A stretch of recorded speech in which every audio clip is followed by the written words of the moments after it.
नमस्कार साथियों।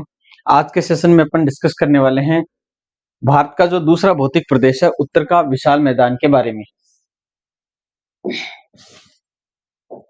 पहले भौतिक प्रदेश की अपन ने बात की थी हिमालय पर्वतीय प्रदेश के बारे में और सेकंड आता है उत्तर का विशाल मैदान।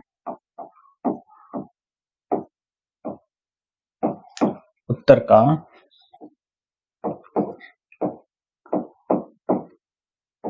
विशाल मैदान।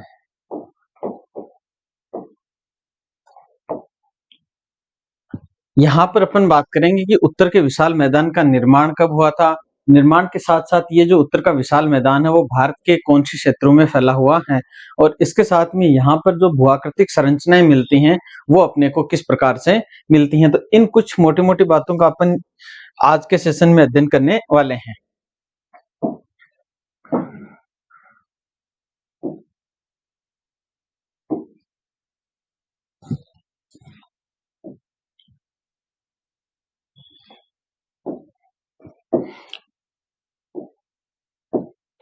उत्तर के विशाल के मैदान की अगर अपन बात करें तो ये जो उत्तर का विशाल मैदान है वो संपूर्ण भारत के लगभग 7.5 लाख वर्ग किलोमीटर क्षेत्रफल में फैला हुआ है। 7.5 लाख वर्ग किलोमीटर क्षेत्रफल में फैला हुआ है। इसका जो विस्तार है वो अपन देखते हैं कि यहाँ पर है पाकिस्तान। इस पाकिस्तान से लेकर के असम राज्य तक इसका विस्तार है वो अपने को मिलता है। इस तरह से अपन देखते हैं कि यहां से लेकर पाकिस्तान से लेकर असम तक ये जो है उत्तर का विशाल मैदान ये लगभग 3200 किलोमीटर में फैला हुआ है जो इसकी संपूर्ण लंबाई है। लेकिन अपन बात करेंगे सिर्फ भारत के संदर्भ में। भारत के संदर्भ में अगर अपन बात करते हैं तो संपूर्ण भारत के अंतर्गत ये जो मैदान है वो लगभग 2400 किलोमीटर में फैला हुआ है। यानी कि भारत के अंतर्गत जो उत्तर का विशाल मैदान है वो पंजाब से लेकर के असम तक लगभग 2400 किलोमीटर क्षेत्रफल में फैला हुआ है। इसकी ऊंचाई की अगर अपन बात करें कि समुद्र तल से इसकी ऊंचाई अपने को कितनी मिलती है तो इसकी समुद्र तल से अपने को ऊंचाई मिलती है 200 मीटर। सागर तल से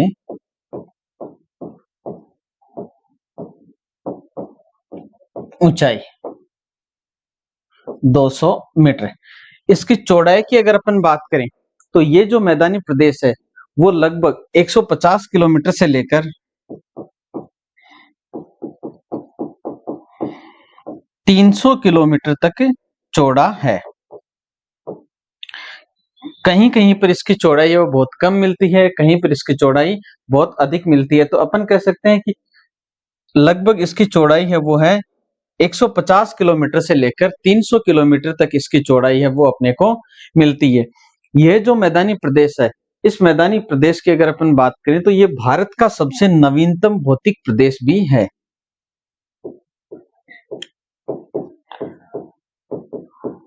नवीनतम भौतिक प्रदेश।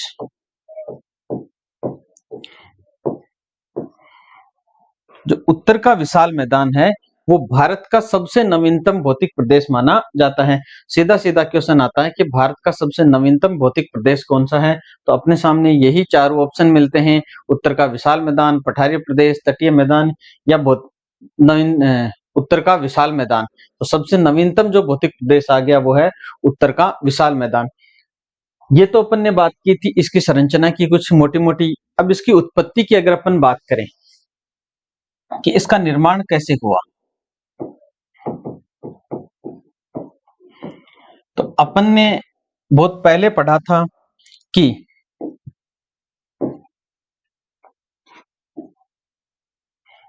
ये जो पृथ्वी है इस पृथ्वी पर दो भूभाग थे।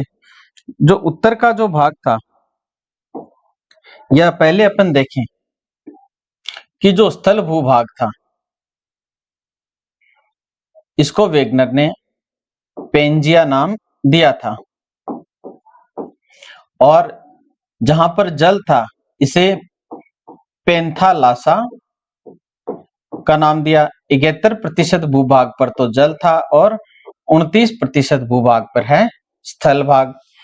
कालांतर में धीरे धीरे आगे चल करके इस पेंजिया का विभाजन होता है, यानी इसके दो टुकड़े होते हैं। एक भाग उत्तर में चला जाता है और एक भाग दक्षिण में चला जाता है। उत्तर वाला जो भाग था, इस भाग को अंगारा लैंड के नाम से जाना जाने लगा और दक्षिण वाले जो भाग है इसे गोंडवाना लैंड के नाम से जाना जाता है।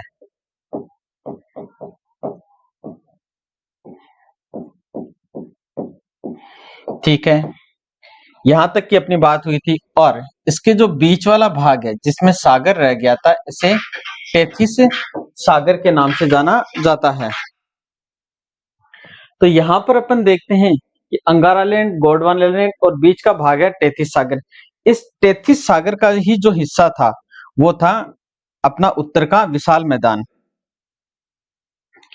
तो अपन कह सकते हैं कि टेथिस जो सागर है, इस टेथिस सागर के स्थान पे ही उत्तर के विशाल मैदान का निर्माण हुआ है। यहाँ पर अपन देखते हैं कि जो हिमालय पर्वतीय प्रदेश है, इस हिमालय पर्वतीय प्रदेश से जो नित्यवाही नदियां निकलती थी, जैसे सिंधु नदी, सतलज नदी, गंगा नदी और ब्रह्मपुत्र नदी, इन नदियों के द्वारा अवसादों का जमाव कर दिया गया इस क्षेत्र के अंतर्गत जो खाई थी उसमें। और अवसादों के जमाव होने से फिर दक्षिणी जो भाग है, उस दक्षिणी भाग का दबाव पड़ा, यूरेशिया भाग का उत्तर से दबाव पड़ा। तो इस भूभाग पे अपने को नदियों के द्वारा निर्मित मैदानी प्रदेश है वो मिलता है। और दबाव पड़ने से जो स्थिति बनी उससे हिमालय पर्वतीय प्रदेश बन गया। तो इस प्रकार से अपन देखते हैं कि अपने को उत्तर के विशाल मैदान का निर्माण हुआ माना जाता है। इसके साथ ही अगर देखें कि अवसादों के जमाव की अगर अपन बात करें,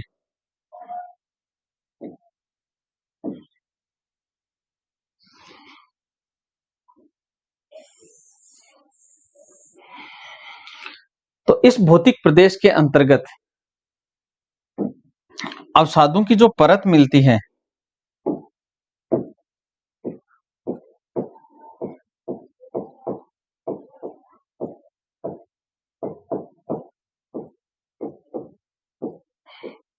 ये अवसादों की परत लगभग 1000 मीटर से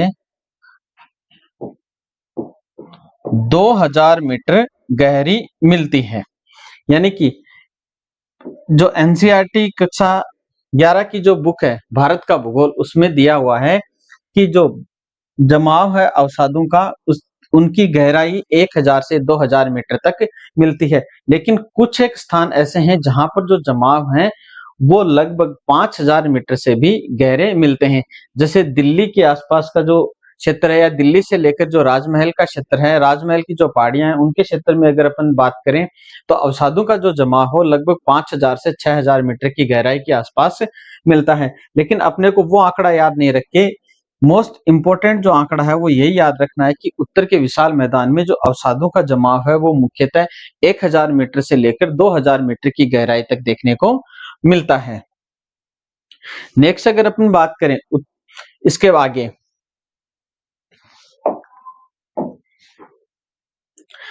कि उत्तर का जो विशाल मैदान है, इस उत्तर के विशाल मैदान को मुख्यतः अपन 4 भागों में विभाजित करते हैं या इसके 4 उपभाग भी बनाए जा सकते हैं। इन 4 उपभागों की अगर अपन चर्चा करते हैं तो यहां पर अपन देखते हैं कि पहले सबके नाम नाम लिख लेते हैं। नंबर 1 पे जो आता है भाबर, नंबर 2 पे जो स्थान आता है तराई का, नंबर 3 पे आएगा बांगर और नंबर 4 पे आता है खादर। इस प्रकार से अपन देखते हैं कि इन 4 भागों, ये 4 चीजें मुख्यतः अपने को उत्तर के विशाल मैदान में मिलती हैं। तो सबसे पहले नंबर 1 पे अपन बात करने वाले हैं भाबर के बारे में कि भाबर क्षेत्र कौन सा है इसके अंतर्गत। तो अपन देखते हैं कि उत्तर का जो विशाल मैदान है वो पंजाब से लेकर असम तक फैला हुआ है। नंबर 1 पे बात हो रही है भाबर की, यानी शिवालिक जो श्रेणी है उस शिवालिक श्रेणी के समानांतर उसी शिवालिक श्रेणी के जस्ट जो दक्षिण का भाग है उसे अपन भाबर के नाम से जानते हैं। यहां पर अपन देखते हैं कि मोटे मोटे जो कंकड़ पत्थर हैं इनका जमाव अपने को मिलता है इस प्रकार से।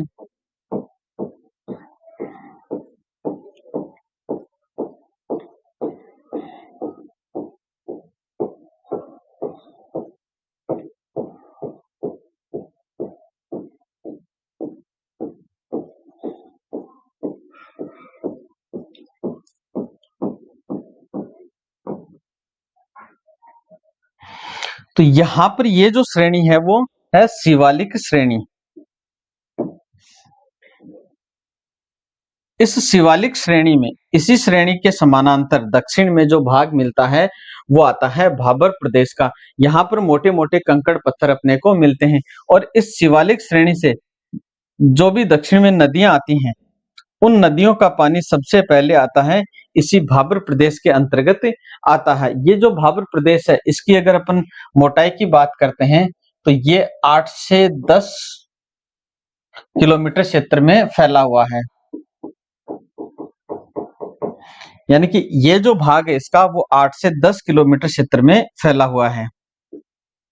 और यहां से जो नदियां निकलती हैं उन नदियों का पानी इस भाबर क्षेत्र के अंतर्गत आकर के विलुप्त हो जाता है, यानी कि मोटे मोटे कंकड़ पत्थर हैं, मोटे मोटे कंकड़ पत्थर होने के कारण से ये जो पानी है वो इनके बीच में चला जाता है और ऊपर नदियों का पानी है वो दिखाई अपने को नहीं देता है। तो इस प्रदेश को भाबर के नाम से जाना जाता है। यहाँ पर एक संरचना अपने को मिलती है जिस संरचना को जलोढ़ पंख के नाम से जाना जाता है। जलोढ़ पंख के नाम से जाना जाता है, जो भाबर प्रदेश के अंतर्गत ही मिलती है। यानी कि ऊपर है वो अपने को मोटे मोटे कंकड़ मिलते हैं और नीचे अपने को छोटे कंकड़ मिलते हैं। तो दूर से देखने पर ये अपने को एक पंख के समान दिखाई देते हैं। तो इस प्रकार की संरचना को जलोढ़ पंख की संरचना के नाम से जाना जाता है। नेक्स्ट जो आता है वो आता है तराई। तराई प्रदेश की अगर अपन बात करें तो भाबर के दक्षिण में 10 से 12 किलोमीटर मोटी एक पट्टी के रूप में तराई क्षेत्र मिलता है। तराई क्षेत्र की मुख्य विशेषता यही है कि यहाँ पर मोटे कंकड़ पत्थर ना होकर के महीन जो मिट्टी है इसका जमाव अपने को मिलता है। महीन मिट्टी का जमाव मिलने के कारण से इस क्षेत्र में जो भाबर क्षेत्र के अंतर्गत जो नदियां विलुप्त हुई थी वो नदियां वापस धरातल पे प्रकट हो जाती हैं।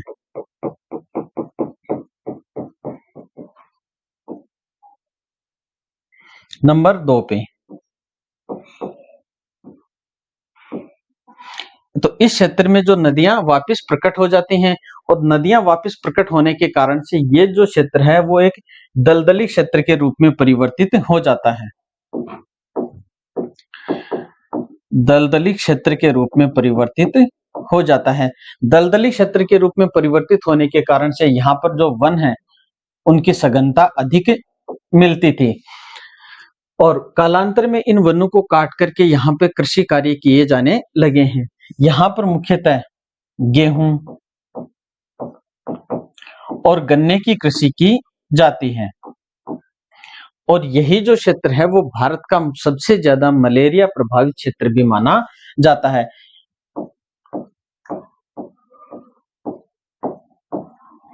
मलेरिया प्रभावित क्षेत्र भारत का सबसे ज्यादा इसलिए माना जाता है क्योंकि इस प्रदेश के अंतर्गत दलदल है। दलदल होने के कारण से यहाँ पर जो मच्छर और मक्खियां सबसे ज्यादा होती हैं, मच्छर और मक्खियां सबसे ज्यादा होने के कारण से इस प्रदेश के अंतर्गत मलेरिया सबसे ज्यादा फैलता है भारत के अंतर्गत।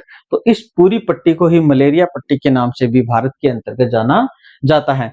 नेक्स्ट अपन बात करते हैं बांगर के बारे में और खादर के बारे में। बांगर और खादर के बारे में अगर अपन बात करें तो बांगर जो प्रदेश है इसी तराई के दक्षिण में अपने को कुछ बिखरे हुए क्षेत्रों के रूप में मिलता है। बिखरे हुए क्षेत्रों के रूप में किस लिए मिलता है? क्योंकि ये स्थान है वो अपने आसपास के स्थान से कुछ ऊंचे भाग होते हैं ऊंचे भाग होने के कारण से इन क्षेत्रों में प्रतिवर्ष जो बाढ़ का पानी है वो नहीं पहुंच पाता है, तो इसीलिए यहाँ पर पुरानी जो जलोढ़ मृदा है उसका जमाव अपने को देखने को मिलता है। इसमें कुछ टीलेनुमा ऊंचे स्थान होते हैं, इन टीलेनुमा ऊंचे स्थानों को भूड़ के नाम से जाना जाता है।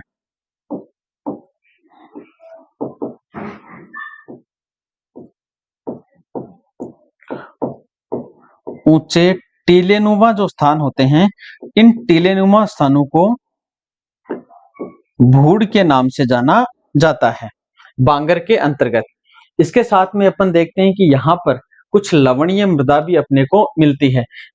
उस लवणीय मृदा के जमाव को रेह या कल्लर के नाम से जाना जाता है। ये सारी जितनी भी अपन पढ़ा रहे हैं यहाँ पे, इन सब के नोट्स हैं वो आपको पीडीएफ के द्वारा हमारे चैनल पे जाके देख सकते हैं, या फिर आप हमारा ऐप डाउनलोड कर सकते हैं सीकर क्लासेस के नाम से। उस पे भी आपको सारे के सारे जो पीडीएफ हैं वो मिल जाएंगे, सारे के सारे वीडियोस मिल जाएंगे, या आप हमारे यूट्यूब चैनल से भी जुड़ सकते हैं सीकर क्लासेस के नाम से। तो इन्हें अपन रेह या कल्लर के नाम से जानते हैं, जो लवणीय जो भूमि होती है बांगर के अंतर्गत। इसके बाद में नेक्स्ट जो आता है, लास्ट आता है खादर। खादर की अगर अपन बात करें तो बांगर के बाद आसपास जो निचला क्षेत्र बच गया, इस निचले क्षेत्र को अपन खादर के नाम से जानते हैं। इस निचले क्षेत्र की एक मुख्य विशेषता होती है कि यहाँ पर प्रतिवर्ष बाढ़ के द्वारा नवीन मिट्टी का जमाव है वो कर दिया जाता है, तो इस क्षेत्र को अपन खादर के नाम से जानते हैं, और यहाँ पर प्रतिवर्ष बाढ़ है वो आती रहती है। अब अपन बात करते हैं हिमालय के प्रादेशिक विभाजन की। अगर प्रादेशिक विभाजन की जहां पर बात करते हैं तो हिमालय के जो प्रादेशिक विभाजन है उसमें अपन देखते हैं कि हिमालय को मुख्यतः 3 प्रादेशिक भागों में विभाजित किया गया है।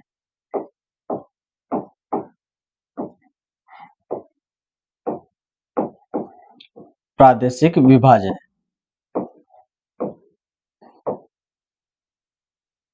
3 प्रादेशिक भागों में विभाजित किया गया है। नंबर 1 पे आता है सिंधु नदी का मैदानी क्षेत्र, नंबर 2 पे आता है गंगा नदी का मैदानी क्षेत्र, और नंबर 3 पे आता है सदिया से धुबरी तक का जो मैदानी क्षेत्र है ब्रह्मपुत्र नदी का मैदानी क्षेत्र। तो सबसे पहले अपन बात कर रहे हैं सिंधु नदी तंत्र के बारे में।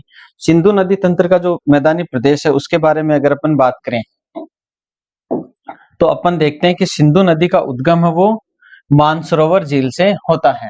मानसरोवर झील से उद्गम होने के पश्चात में लद्दाख और जास्कर के मध्य बहते हुए ये भारत में प्रवेश करती है।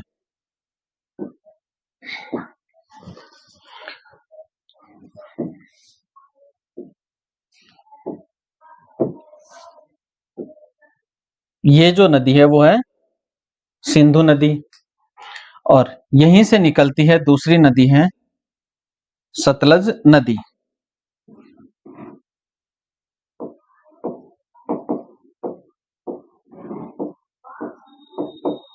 सिंधु नदी और सतलज नदी। नेक्स्ट अपन बात करें कि सतलज और जो सिंधु नदियां हैं इनकी जो सहायक नदियां मुख्य रूप से कौन सी नदियां हैं। तो सतलज नदी की अगर अपन बात करते हैं तो सतलज की एक मुख्य सहायक नदी है चिनाब, और दूसरी सहायक जो नदी है वो है व्यास नदी।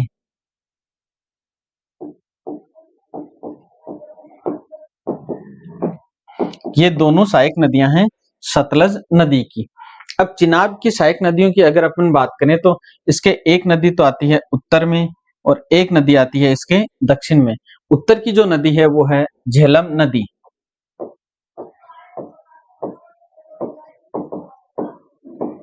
और दक्षिण की अगर अपन बात करें तो दक्षिण की जो नदी है वो है रावी नदी।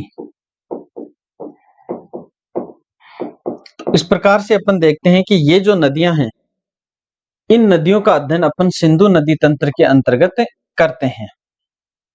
अब इनके अंतर्गत जो दोआब क्षेत्र हैं वो मुख्य रूप से कौन कौन से हैं, तो सबसे पहले अपन बात करते हैं कि सतलज और जो व्यास नदी है, इस सतलज और व्यास नदी के बीच में जो दोआब का क्षेत्र है वो मुख्य रूप से किस नाम से जाना जाता है? तो सतलज और जो व्यास नदी है इनके बीच का जो दोआब क्षेत्र है उसे अपन जानते हैं बिस्त जलंधर दोआब।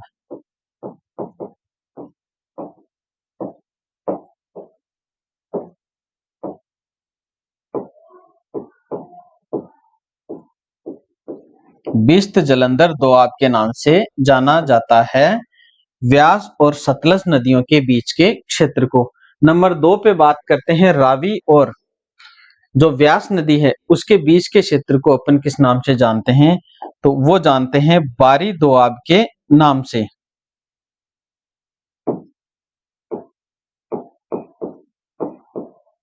बारी दोआब। नंबर 3 पे बात करते हैं चिनाब और जो रावी नदी है उनके बीच के दोआब क्षेत्र को रेचना के नाम से जाना जाता है।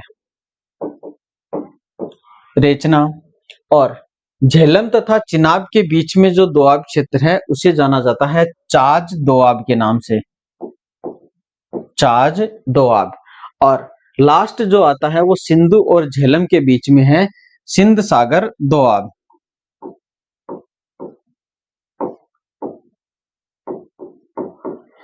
सिंध सागर दोआब। इस तरह से अपन देखते हैं कि मुख्य रूप से अपने को नंबर 1 पे मिलता है व्यास और सतलज नदियों के बीच में बिस्त दोआब, और रावी तथा व्यास नदियों के बीच में मिलता है बारी दोआब, रावी तथा चिनाब नदियों के मध्य मिलता है रेचना दोआब, झेलम तथा चिनाब नदी के मध्य मिलता है चाज दोआब, और सिंधु तथा झेलम नदी के बीच में मिलता है सिंध सागर दोआब। इस तरह से अपन देखते हैं कि सिंधु नदी तंत्र के अंतर्गत अपने को ये दोआब क्षेत्र मुख्य रूप से मिलते हैं। नेक्स्ट अपन बात करते हैं गंगा नदी तंत्र के बारे में।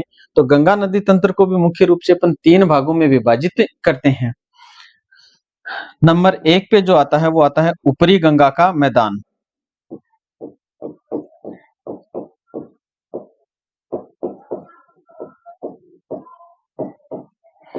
नंबर 2 पे आता है मध्य गंगा का मैदान।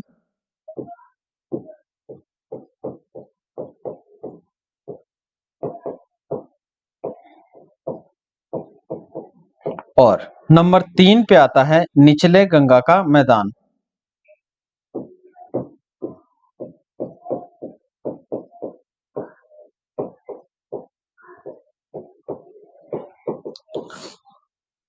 नंबर 3 पे आता है निचला गंगा का मैदान। निचला गंगा के मैदान की अगर अपन बात करें तो यहाँ पर अपने को 2 संरचनाएं देखने को मिलती हैं। उन दोनों संरचनाओं की अपन बात करते हैं। नंबर 1 पे जो संरचना आती है वो आती है बिल, और 2 है वो है चर। ये 2 नाम अपने को यहाँ पर देखने मिलते हैं। बिल जो संरचना है ऐसी संरचना को कहते हैं या ऐसे निचले क्षेत्रों को कहते हैं जहां पर ज्वार का पानी भर जाता है। इस ज्वार के पानी को यहाँ के जो लोग हैं वो जूट को धोने के काम में लेते हैं। और जो चर क्षेत्र है वो ऐसे क्षेत्रों को कहते हैं जहां पर ज्वार का पानी नहीं पहुंच पाता है, यहाँ पर ये लोग अपने निवास स्थान बनाते हैं। तो ये तो चर तो आ गया ऊपरी क्षेत्र,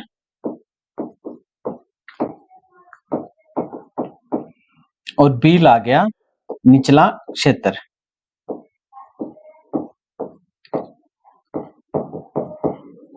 तो ये दोनों की दोनों संरचनाएं ही अपने को निचले गंगा के मैदान में मिलती हैं।